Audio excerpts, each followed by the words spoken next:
station for North Georgia sports, 97.5 Glory FM.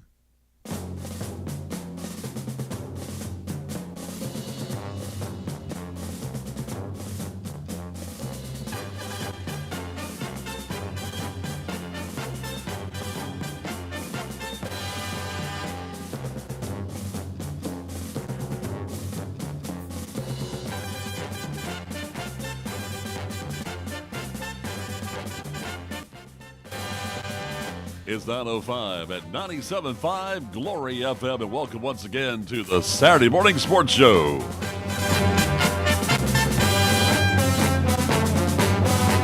Hi, everyone. Good morning. I'm Mike Wofford. Welcome to 97.5 Glory FM, your radio station for North Georgia sports. I'm with you here live on the radio at 97.5 Glory FM. We're also streaming on the TuneIn Radio app, Simple Radio app, and the Radio Garden app. We're also on our website, WGTJradio.com. Just click on the Listen Live link. Hear the program. Plus, we're streaming on YouTube at Team Glory Sports, as we bring you the very best in high school, college, and pro sports action every Saturday morning here from the Sports Center at the NGPG Sports Center here at 97.5 Glory FM. Let's talk about this morning. We're going to talk high school football state playoff action. We're going to talk maybe a little college basketball this morning, college football, NFL football, maybe a little high school basketball on top of that. A lot of things to talk about this morning on the Saturday Morning Sports Show there on 97.5 Glory FM. Last night we wrapped up the high school football season locally for us, as it was in the Class AAA state playoffs. North Hall falling to LaGrange by a final score of 49-17. Also last night it was Cherokee Bluff falling in the fourth quarter of play as they fall to Jefferson, a Region 8 AAA foe, by a score of 42-28 from last night. And a great season for the Bears. The only team to beat them this season was Jefferson, who beat them twice, as they go 11-2 overall on the season. North Hall finishes at 10-3. And joining me live here to start things off this morning is our play-by-play partner, Joe Gailey, joining us this morning. Hey, Joseph. Good morning, Michael. How are you? I'm great. How about you? Doing pretty good. I'm up and alive this morning. Well, first thing is, how about them dogs, man? Well, I tell you what, and I'll have to apologize to Harper. I hope he's listening in, because I told him flat out before we left, I was disgusted. I'm not even listening to him. And I turned it on as you and I were going home last night, and I listened to it the rest of the way. And I'm glad that I didn't see any deer, because I might have hit them on purpose with that wind. I tell you what, I got a little excited in the car. Well, we're talking about Georgia defeated Georgia Tech last night, 44-42 in 8 overtimes. And Joe, explain to me the overtime real quick. They've changed it, haven't they? Yeah, they flipped it around the last few years. The way I understand it now, they in the first overtime, you you can score your touchdown. Put the ball on the 25-yard line, and then you just keep going until you score or you're stopped, right? Yeah, that's correct. You get started at the 25. You can get your first down, so you can score or you get stopped. You can kick a field goal if you choose to. Right. So in the first overtime, both teams scored a touchdown and got their extra point. And then starting in the second overtime, the way I understand it, that they just put it at the 3-yard line, and you go for a 2-point conversion from there on out. So they did that 7 times in a row. Both teams scored one time. I think that was in that second overtime. No, back in, I think it's in the third overtime. It was 40-40. Third overtime. Yeah. And then they went all these other overtimes, and nobody scored. There was a couple of close ones, yep, a couple of penalties, and then Georgia was able to hold Georgia Tech in the 8th overtime, and then was able to score on a Nate Frazier sneak, yep, or not sneak, but run in that 8th overtime to win the game 44-42. It's amazing. And I knew they had changed it, tweaked it some, because used to it was you had 2 overtimes or maybe 3 to play regular football, score a touchdown, kick an extra point. Then starting like in the 3rd overtime, you had to go for 2. That's what they did last night. I didn't know they did it. I thought you just kept going to the 25 and you would get a 2-point PAT rather than kicking it to make it more difficult. I didn't know it's like an NHL or Major League Soccer shootout. You just put the ball on the 3 and say, okay, you get a 2-point PAT, and went back and forth. Exactly. And it was something. And the surprising thing is, when they got to the overtime period, after they discussed it, had their coin flip and all that stuff, they didn't stop. They just back and forth. There were no timeouts unless a team took one. Right. But there was no station break. They just boom, boom, boom, boom, back and forth, back and forth, back and forth. And what I thought was extremely funny as I was listening to the Georgia Network is Zaire and Howard kept talking about how funny it was to watch all of the media, especially the cameramen Oh, yes. and photographers, running from one end to the other. Because they kept changing ends of the football field there at Dewey Field. They went east and west, back and forth. They have to get in a full sprint from the west end to the east end and then back after that possession from the east to the west end. So that was pretty funny. But I know our buddy Ron Poole, because he did text me last night. He did. Late All in the right. game. Yeah, I texted him back after I got home and said, "Holy cow, what a game!"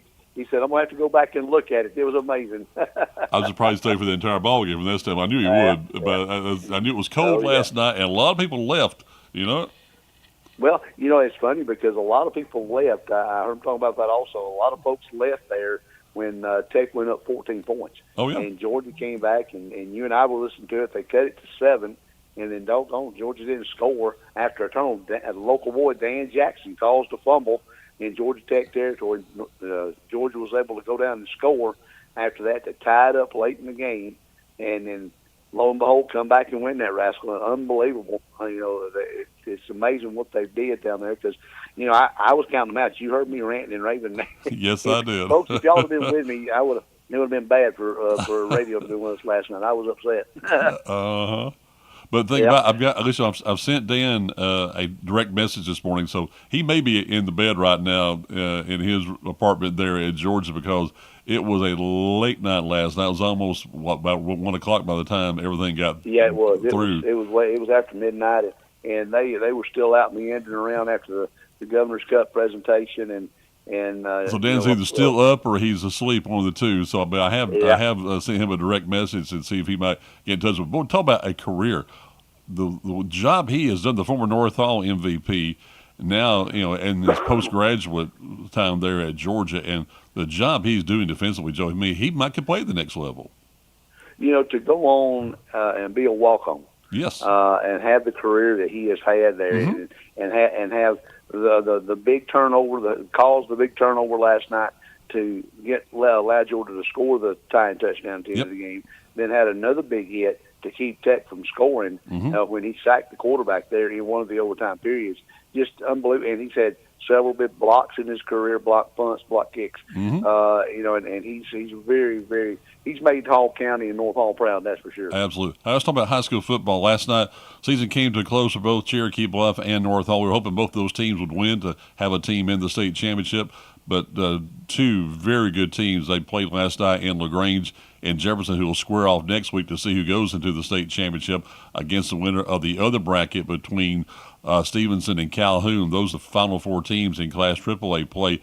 Cherokee Bluff, first off, what a year they had. The only team that beat them this year was Jefferson during the regular season, 35-0. Then last night, a lot of people questioned about how much they would, even compete in that ball game. And what a job Tommy Jones' team did last night. And they were up at one point in the second half. Jefferson came back, was back and forth. It was tied at 28-20. I told you I was tuned in to the ball game there, and they had just scored in the fourth quarter of play. Brooks Bryan went back, had the 2-point PAT, intercepted in the end zone. That's okay. That's when I was tuned back to us. And it's like, okay, next thing you know, it was tied because a penalty was called. They were able to go back and tie the ball game. And then really midway through the fourth quarter, about 4 minutes to go in the game, and then later on, Jefferson was able to score back-to-back touchdowns with really the killer was a 68-yard touchdown run. Even KT couldn't catch him on that run, and that was it for the Bears, losing by a final of 42-20. But, boy, what a season for Cherokee Bluff. Well, Tommy Jones and his staff, big committee, and those players, I tell you what, we saw them early in the year against North Hall, and they beat North Hall pretty soundly there early in the season, first game of the year, I believe it was. And, for them to play like they did all year, they lost to Jefferson 35-0. They're going against them again. And you and I talked about it on the way to our game last night. Hey, there's going to be some adjustment. It's going to be closer, and doggone it, what? Cherokee Bluff had to make some adjustments. Brooks Bryan came in and had a well of a season for them this year. KT Thompson, the Kemp boys, all of them just amazingly had a really good season. Their deepest run ever, making it to the quarterfinals, and they just keep on getting better and better. They've really built a program down there.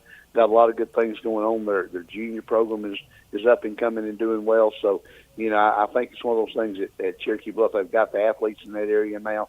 and they just keep doing what they're doing, they're going to be successful for a while at Cherokee Bluff. They're to be commended. They had a really good season this year. And Joe, think about it. This is really the first generation of Cherokee Bluff players. The seniors that played their last game last night, they started out as Cherokee Bluff Bears in the middle school program, the first complete 7-year class going from the 5th grade through their senior year. Yep, exactly right. So this is his first for this senior class right now, which is KT and Brooks and all. They're the first guys that have gone basically since middle school all the way through now, and really got a full taste of everything.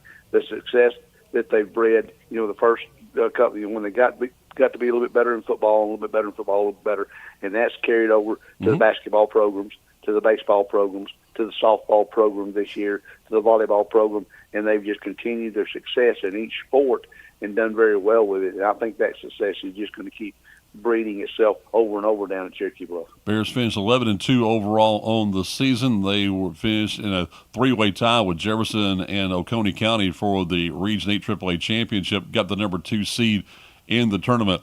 And then they go all the way to the quarterfinals last night. First time in school history, and they fall to Jefferson over at Memorial Stadium 42-20. The Dragons will take on LaGrange. We found out last night that one player can beat you at North Hall. That kid, and you and I chatted about it. We talked about it with Harper after the game. And, it's been a while since you and I have seen a kid that was that fast. And he had breakaway speed. We talk about breakaway speed. Folks will remember Deion Sanders had breakaway speed. Now, that's dating ourselves. But, Barry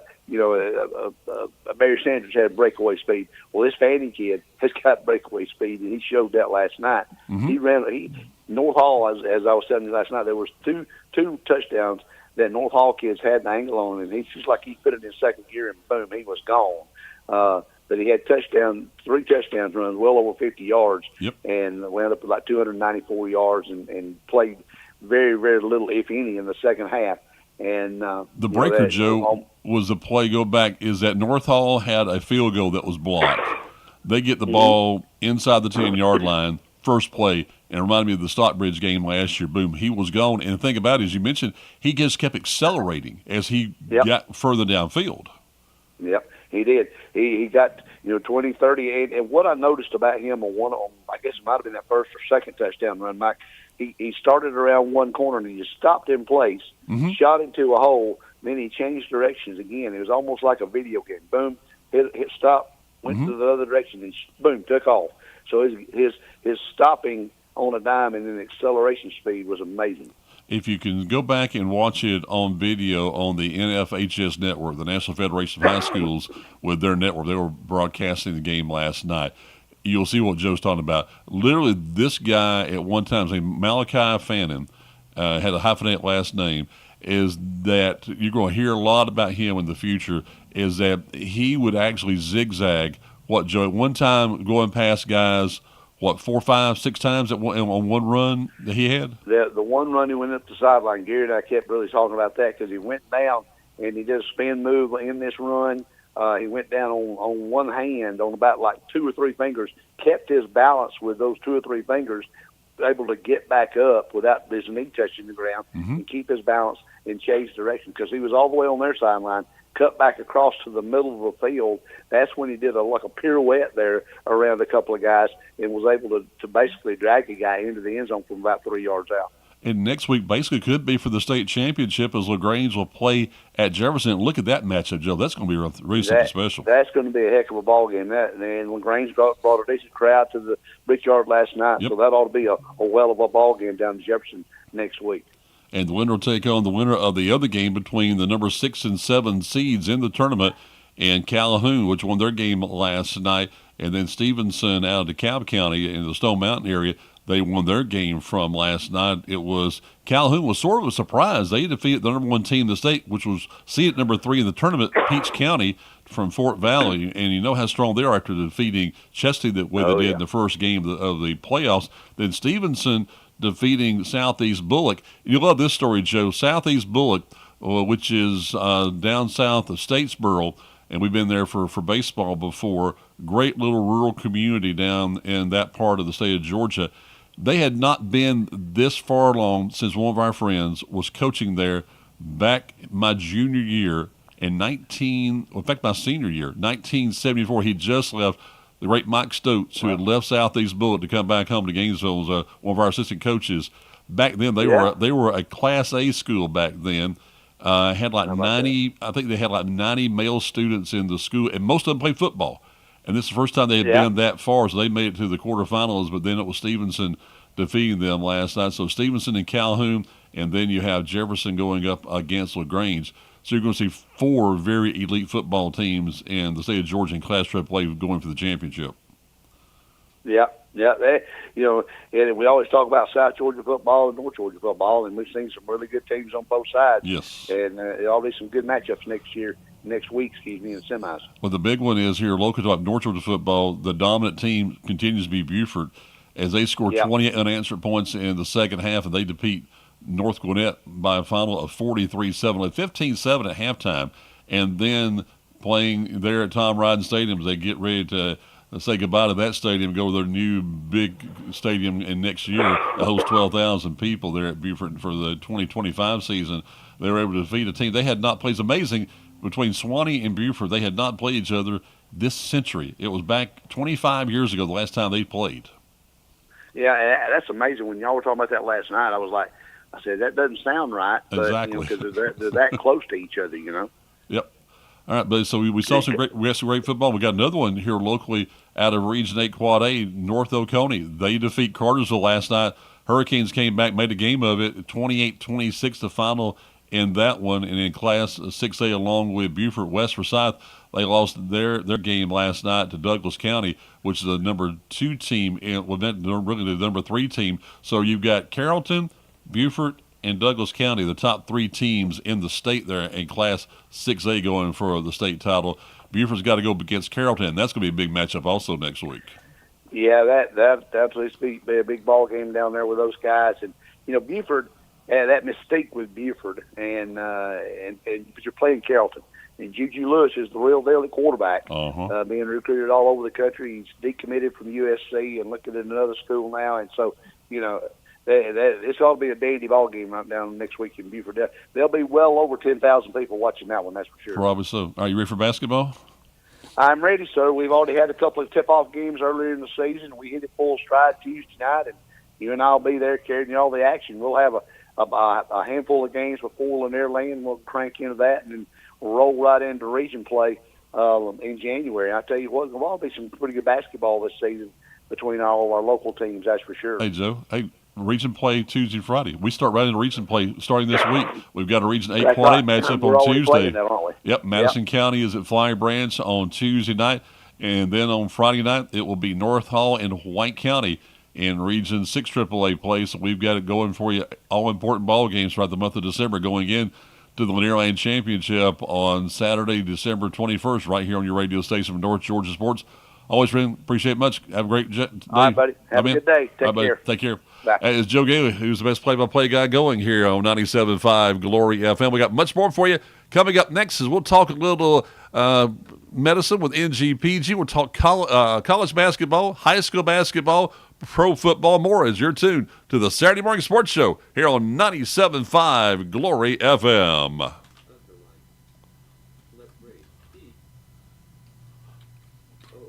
Well, we'll try one more time to get the right button. There we go. As we got more for you. Coming up next here on 97.5 Glory FM. Well, hit the right button, Mike. And we'll try it one more time here. If I get my finger, I should say.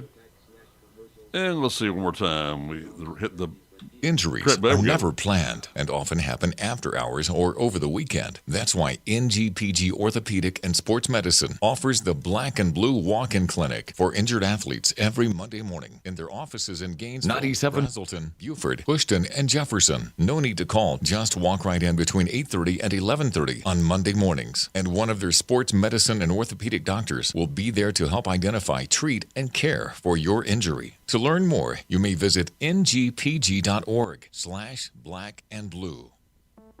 97.5 Glory FM. Time to talk to representative from NGPG Ortho and Sports Medicine. We're talking with Dr. Brett Meeks. Duplicating products has been dedicated. 97.5 Glory FM. We're back with Dr. Chad Muxlow, one of the surgeons at NGPG Ortho and Sports Medicine. We have talked to him a couple of times. Thank you for being an important part of our journey. Find out more about us at duplicatingproducts.com/thank you. 97.5 Glory FM. We're back with Dr. Chad Muxlow, one of the surgeons at NGPG Ortho and Sports Medicine. We have talked to him a couple of times. I want to talk more about the services that are offered there at NGPG. Tell me about some of the common injuries that you're seeing, sir. Yeah, so at our practice, we treat any kind of musculoskeletal injury. So, anything from broken bones to ligament injuries, to tendon injuries, to, strains and sprains and those things as well. So pretty much any, joint or muscle, bone, that's where we're going to be focusing on as far as providing care for. Some of the more common injuries that we see, we certainly see a lot of shoulder injuries. A lot of times these are repetitive use type injuries where, again, it may not be a real severe injury or something that happened, but also start having some pain in there and start causing some issues for patients. And so, that's a pretty common injury. And again, knee injuries are pretty common. Less common, the smaller joints we don't see as much, like an elbow or ankle injury. We do see ankle fractures because those tend to happen where patients kind of twist their ankle, they're coming off the curb or stepping wrong or slipping. So those are a little more common. As far as like tendon injuries in the ankle or cartilage injuries, those are a little less frequent than we see with the bigger joints like the knees and shoulders. All right, so as I get older, I'm having a little difficulty, say, with one of my arms, and I think, okay, it could be a rotator cuff, but I'm not quite sure. What would be some of the symptoms of having a bad rotator cuff? So a lot of times with rotator cuff injuries, they may start out kind of small, just kind of a sore shoulder, kind of achy. A lot of times you see it on the side of the shoulder, even sometimes down the arm a little bit, kind of midway down the arm. A lot of times we'll see that because we'll start overworking or compensating some of the other muscles around the shoulder to compensate for that rotator cuff, and then we'll start overworking some of those other muscles, and the pain will be down a little further. But we'll start seeing some pain. That's usually how it starts. A lot of times patients will complain of pain at night, trouble sleeping. It'll wake them up at night, kind of makes them miserable because if you can't sleep, it's tough to get anything else done the day if you're pretty tired. So we'll see that as well. When they start getting more severe, that's when we're going to start noticing weakness, difficulty lifting out away from the body. So if you reach out to grab a pitcher of tea out of the fridge, and you're like, oh man, that really hurts, and have trouble lifting that pitcher or at least causes pain. That's another common symptom we'll see with the rotator cuff. And then if it gets real severe, then we just have trouble lifting the arm up. So you're trying to lift that arm out away from the body, up overhead. And sometimes people, when they have a pretty significant tear, will have difficulty doing that. At that point, then we're getting pretty worried if you can't lift that arm. It's something that's pretty significant as far as damage in that shoulder. All right, use me as one of your patients, sir. I've got pain in my left arm near my shoulder down toward the bicep. Is that a symptom there? Yeah, that could be, if it's in kind of the biceps area, it could be, some biceps tendonitis. There's a little groove that the bicep sits in where it kind of comes up from the biceps muscle itself and then goes up and attaches into the shoulder. And sometimes we'll get some irritation, inflammation in that area. Sometimes we'll even get some tearing in that tendon up at that top part in that groove there. And that can be cause a bit of discomfort as well.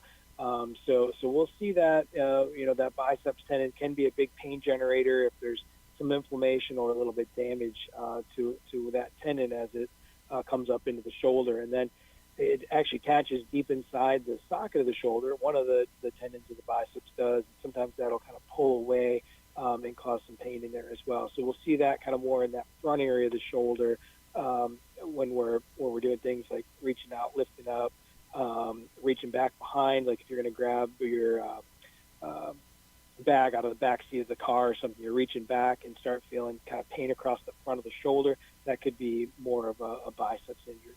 Exactly. So go to NGPG. Not only offer surgery, but also you can do rehab, right?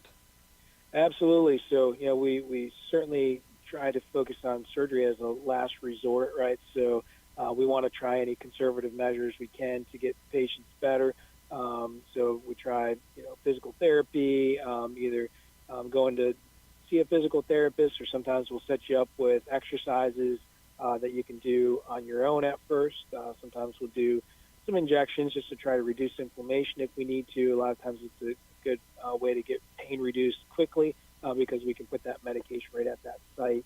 And sometimes it's just over-the-counter medications and things like that. But those are all things that we want to try usually as first-line treatments for injuries that are less severe. Sometimes, the injury could be more significant than that, and we just won't make progress. And then, if we have to, surgical options are available if it is that significant where we need to go down that road. All right, so I can make an appointment there at NGPG, or I can just walk right into your office, right? Yeah, you can.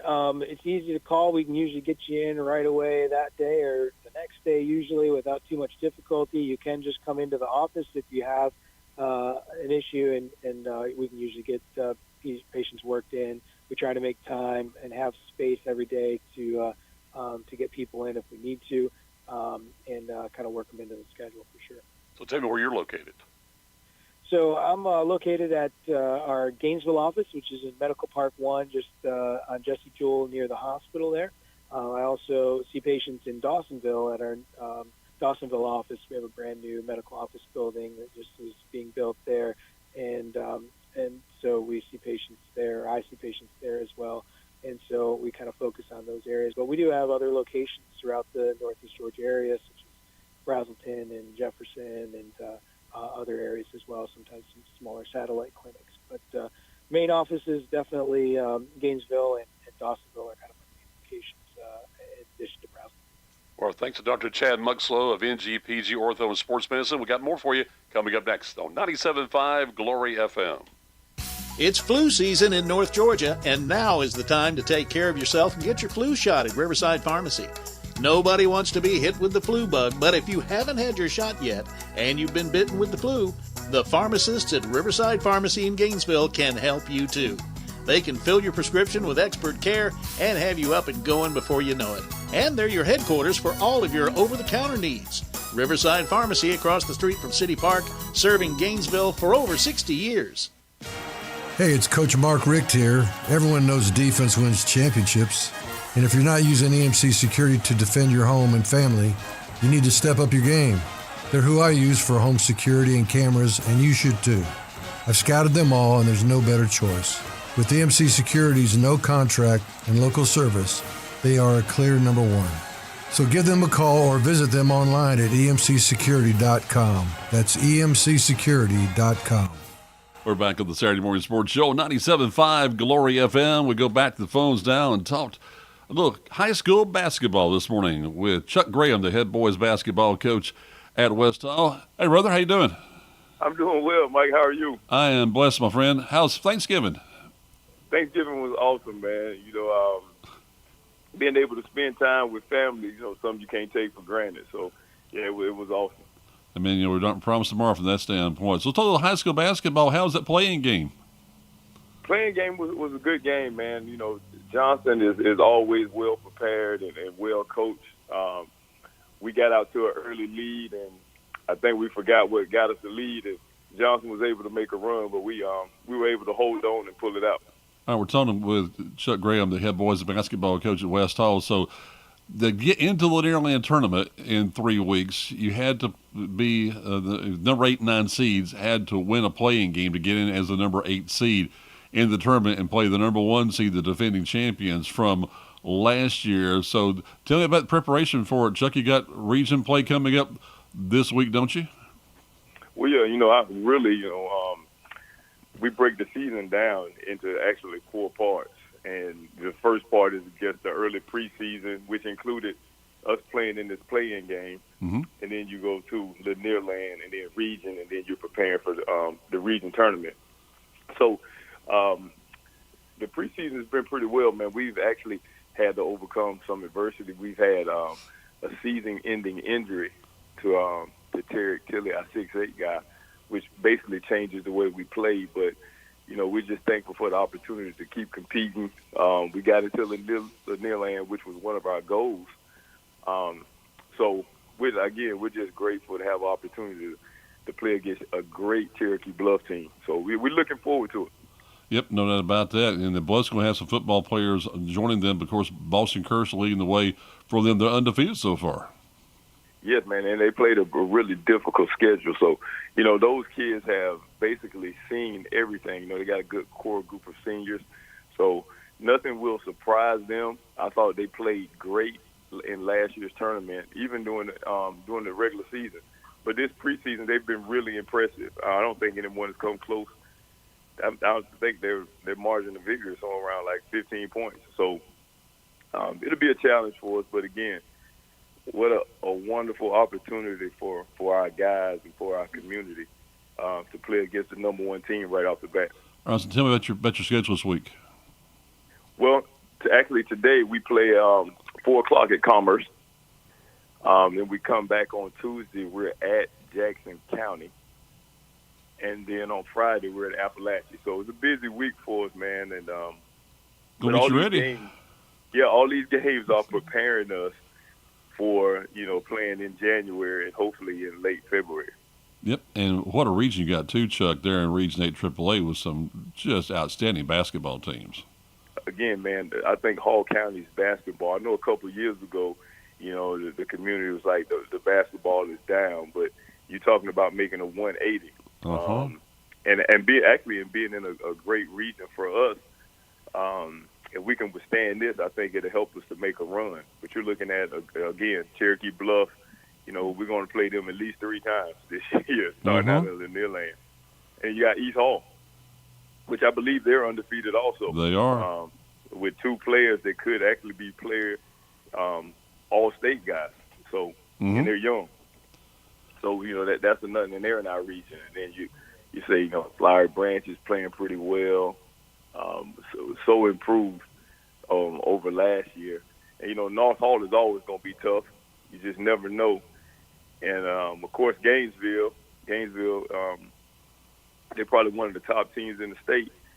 You got Chestatee, and not to mention Lakeview, which I seen them play the other night. So, the basketball within this area and the players and the coaches, I'm really excited just to see how this thing plays out. Yeah, the Lakeview boys won their game yesterday up at Truett McConnell. They were in the Truett McConnell University Showcase, and they won their game against Salem, which is a big-time school in the GHSA, where Lakeview Academy has a chance to win another GIAA state tournament championship this year after winning it back in March. So it just tells you the quality of boys basketball, especially the girls also. Without some key injuries and some girls, it's going to be a great season, Chuck. It's going to be a wonderful season, man. I really believe that this Lanier Land tournament, regardless of the structure of it, a lot of people were kind of upset about the structure of it, but the support, the community will still come out and support. Once the game starts, all that other stuff goes out the window, and I believe you're going to be treated to, the community will be treated to some great basketball. And get this, the tournament championship is 3 weeks from today. But think about it is you get ready for it there, and it's a couple of weeks, and then, boy, it's there. It's right on top of you. My first year as being the head coach, I didn't realize, of course it was after Christmas then, but once you turn the calendar to December, you're right in the thick of just getting ready and trying to prepare for Lanier Land. And it gets you tournament ready. We're talking about postseason in February. Lanier Land gets you as ready as anything. You can't, and I tell people this all the time, man. Just being from out of the area, in another city, and then coming here to the Gainesville area, and just understand you can't prepare yourself. You can't replicate the atmosphere, the pageantry of Lanier Land tournament, man. So it's like playing in the state tournament game. Being on the road. So. Again, what a great opportunity for our young people to compete in an environment. Hey, Chuck, before I let you go, man, how about a couple of things? How about you keep up with college basketball yet, or is it you wait till after the first of the year? Man, this is a great time of the year right here. You got football going on, going into the playoffs, both NFL and college. And now you have NBAs, in full swing, and you also have, high school basketball and the football playoffs for high school. Mm-hmm. So I'm trying to keep up with everything. It's tough in between watching film and getting our guys prepared, but I'm trying to stay. That game last night was awesome between Tech and Georgia. And Georgia, yeah, man, what an awesome game. All right, so with the Hawks also, I know you keep it with them. Back-to-back wins over the number one team in the league in Cleveland. Can they turn it around? Man, it's so hard to figure the Hawks out, and most of the NBA is about matchups because you lose to the Wizards in 2 games to the Wizards, which are struggling this year, and then you come back and beat the best team in the league 2 times in a row. But I do think the Hawks, they actually have enough to get to the playoffs and contend. Not sure if they can get over the top and make that run for the playoffs, but they do have enough to get to the playoffs. You got to stay healthy, don't you? Got to stay healthy. It's so critical, man. And that young man is hurt for us. Man, my heart just pours out to him. We prayed and we told him, and I told him every day that, look, this is a blessing in disguise for you, but it's all going to depend on your attitude and your faith right now. So looking for big things for him moving forward. Fortunately, he won't be able to play and compete for West Hall, but he'll always be a member of the West Hall family. All right, so Dave, is it 4 o'clock today at Commerce? 4 o'clock today at Commerce. Gonna be a tough game for us. Commerce is really young, but they have a lot of guys that have played a lot of varsity basketball as freshmen and sophomores. So this will be a good test for us on the road. All right, friend. Talk to you soon, okay? My man, I appreciate you. God bless. Bye, man. Be blessed. Appreciate it much. It's Chuck Graham. He's the head boys basketball coach at West Hall. They take on Commerce this afternoon. We got much more for you coming up next here on 97.5 Glory FM with the Saturday Morning Sports Show. Siphon Logistics' commitment is to provide you, the customer, with on-time pickup and delivery every time. Members of the Siphon family have been in the transportation business since 1984. The Siphon Logistics transportation professionals are available 24 hours a day, 7 days a week, providing maximum flexibility and options to produce the most successful shipping arrangements. Call Siphon Logistics at 770-287-8485 and take a look at their website at siphonlogistics.com. Here I am on the road again, ready to pick up the kids from school, go by the grocery store, and do all the things a busy mother does. It's because I just left North Hall Tire and Wheel, where they made sure I was ready to go. They put on a fresh set of tires, checked the brakes, and even the battery. I know I can trust Mike and Matt and the guys at North Hall Tire and Wheel. They have everything you need, all the name brand tires at the best prices, and the service you need. They're on Cleveland Highway in Gainesville, so give them a call at 770-297-5308. This is Representative Lee Hawkins, your representative to the state legislature. I want to wish all the local athletes in our area the very best this season. Your team is very important to the success of our community, and I look forward to seeing you play this year and to see what you accomplish in the classrooms and in the community.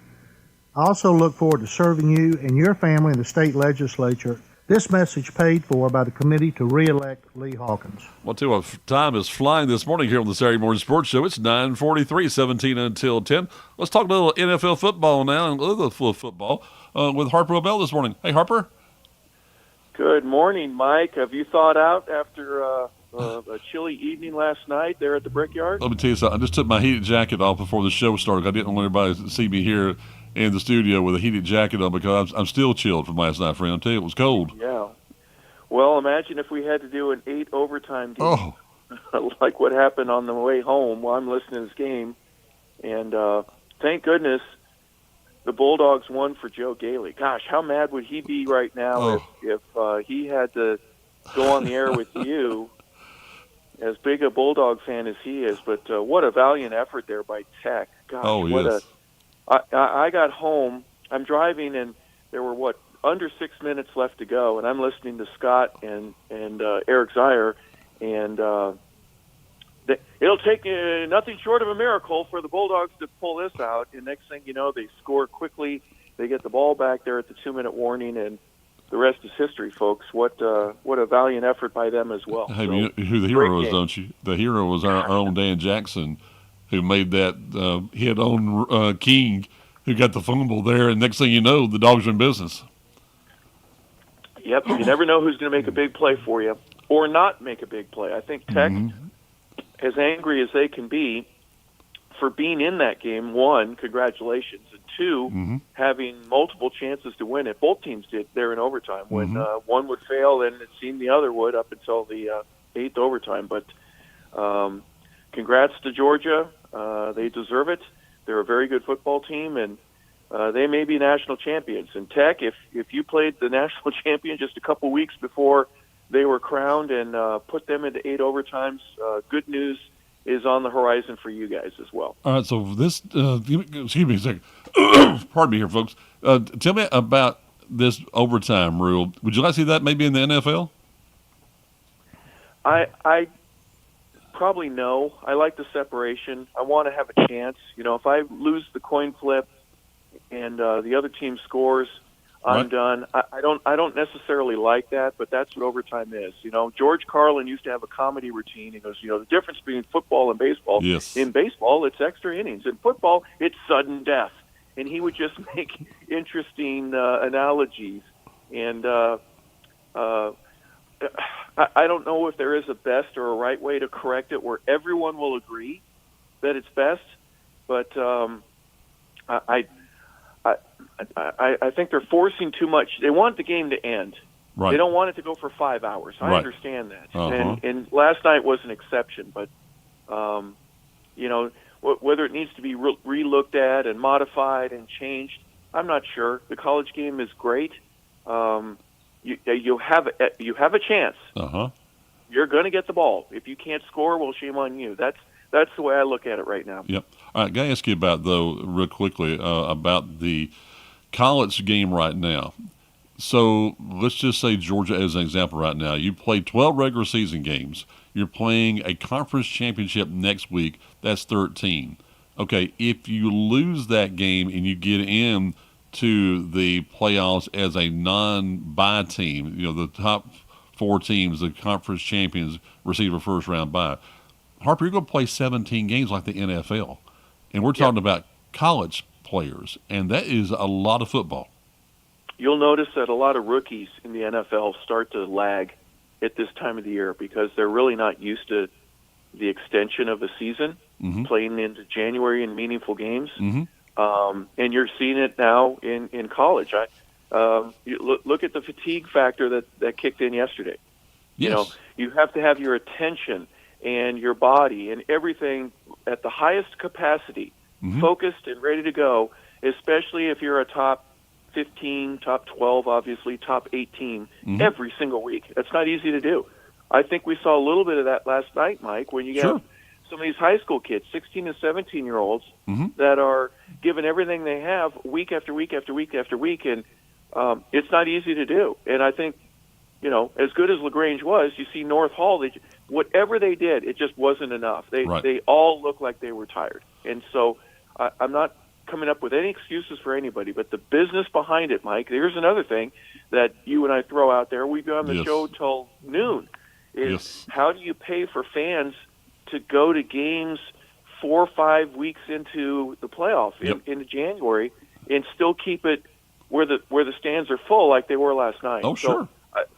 There's some problems now, and they're brand new. This is this is the system you created, NCAA. Yes. And we've already seen that, you know, you're asking a heck of a lot out of these guys without giving them any time. Yes. And if one guy gets hurt, what does that do to the chances? Oh, sure. And how does Vegas throw all that? So there's a plethora of things, Mike. That question was loaded. Yes, that's why I'm no here one for thing about it. like, Yes. What do you think? How do you handle this? What, with the playoffs? Yes, I just don't know if 12 teams is the right way to do it. If you do, you've got to cut back on the number of regular season games, and TV will not allow you to do that. But they've got to, I think, we talk about the quote-unquote safety of these players.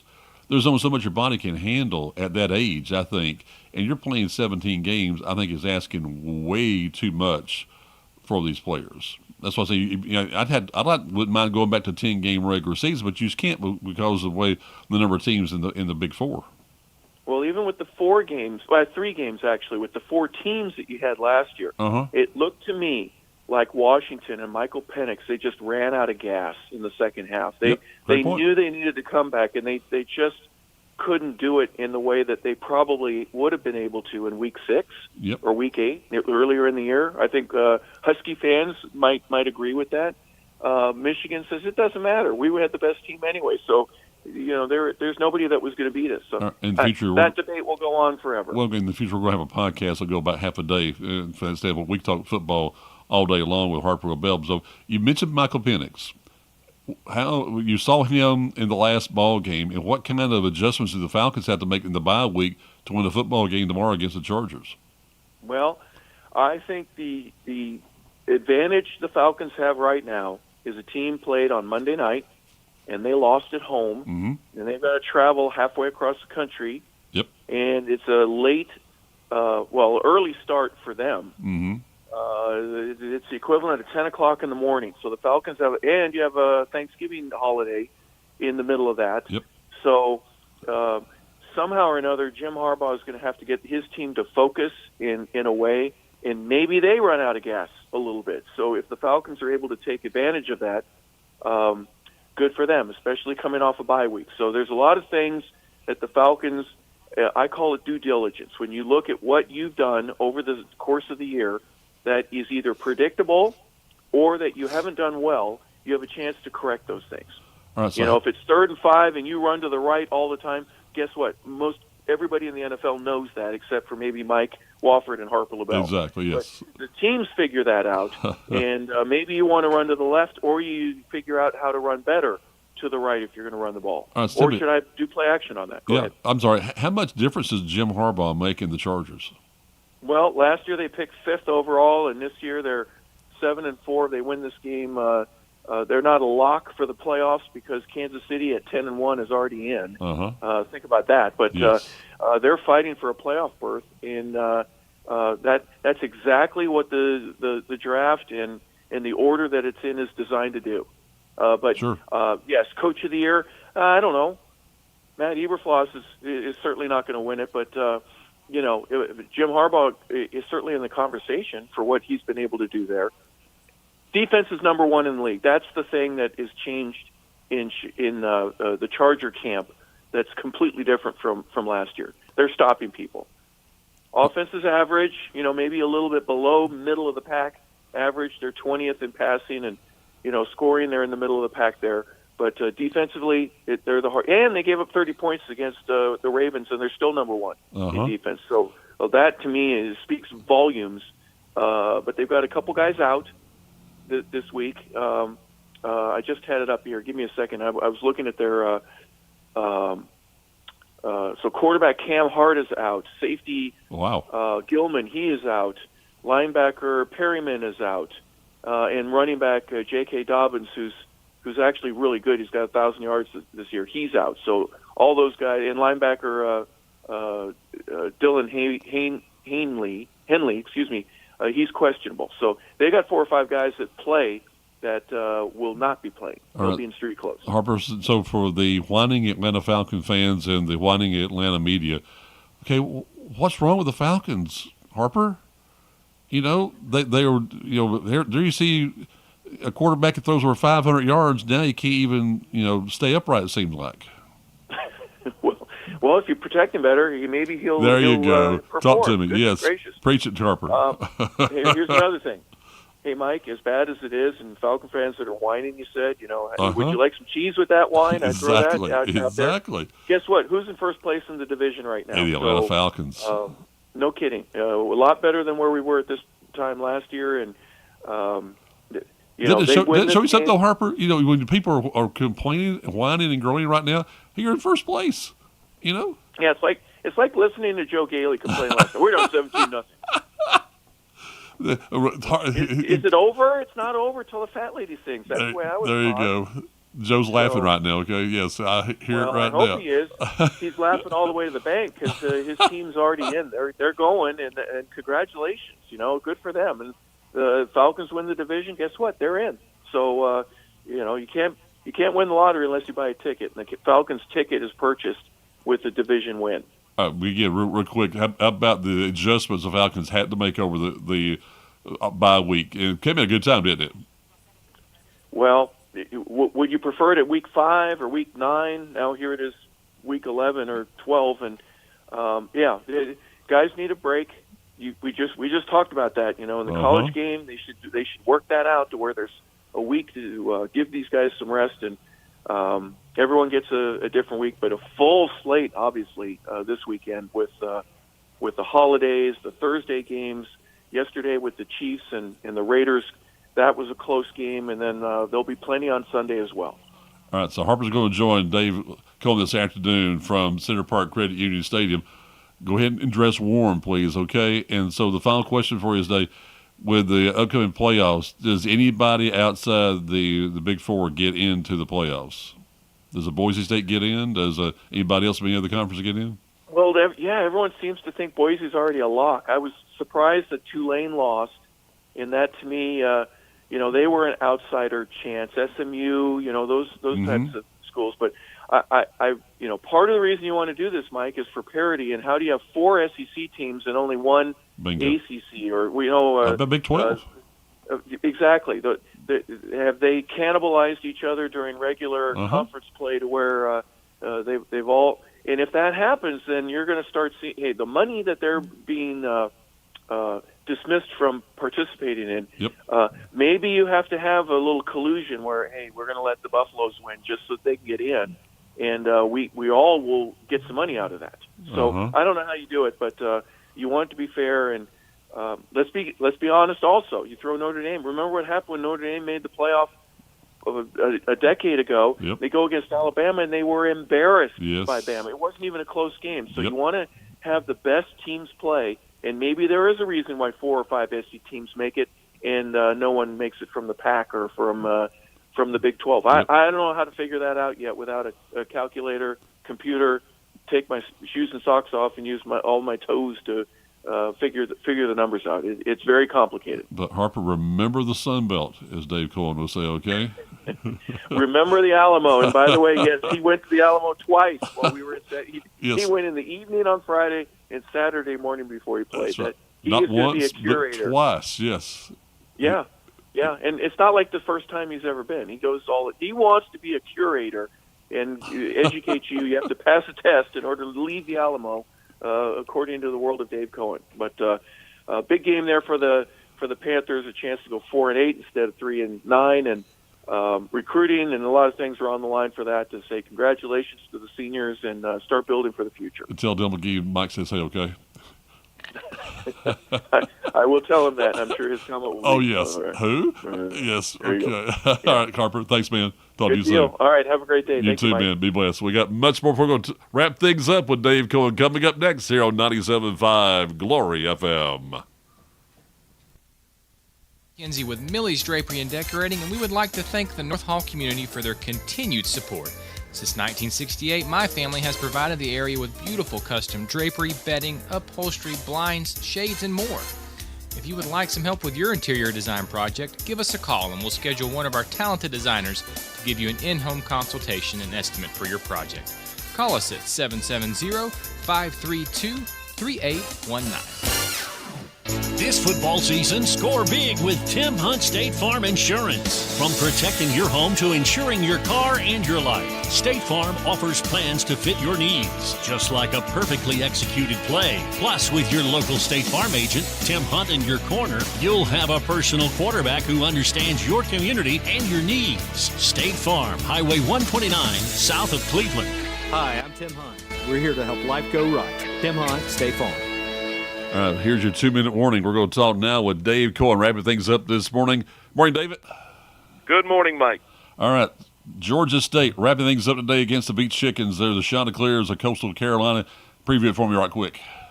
Well, this will be an interesting game. Georgia State coming off a nice 52-44 win on the road in Texas last Saturday night over Texas State. Opportunity to finish out the season with back-to-back wins, but don't forget Coastal Carolina playing with a sense of urgency, Mike. They're 5-6. They need one win to become bowl eligible. They have one more shot, and that's today here in Atlanta. All right, kickoff at 2 p.m. Panther pregame show begins at 1:30 with Dave and Harper, and we'll be having the play-by-play for you this afternoon here on your home for North Georgia Sports, 97.5 Glory FM. Thanks, Dave. See you this afternoon. All right, Mike. We got much more for you coming up throughout the day here on 97.5 Glory FM, your radio station for North Georgia sports. That's the Saturday Morning Sports Show.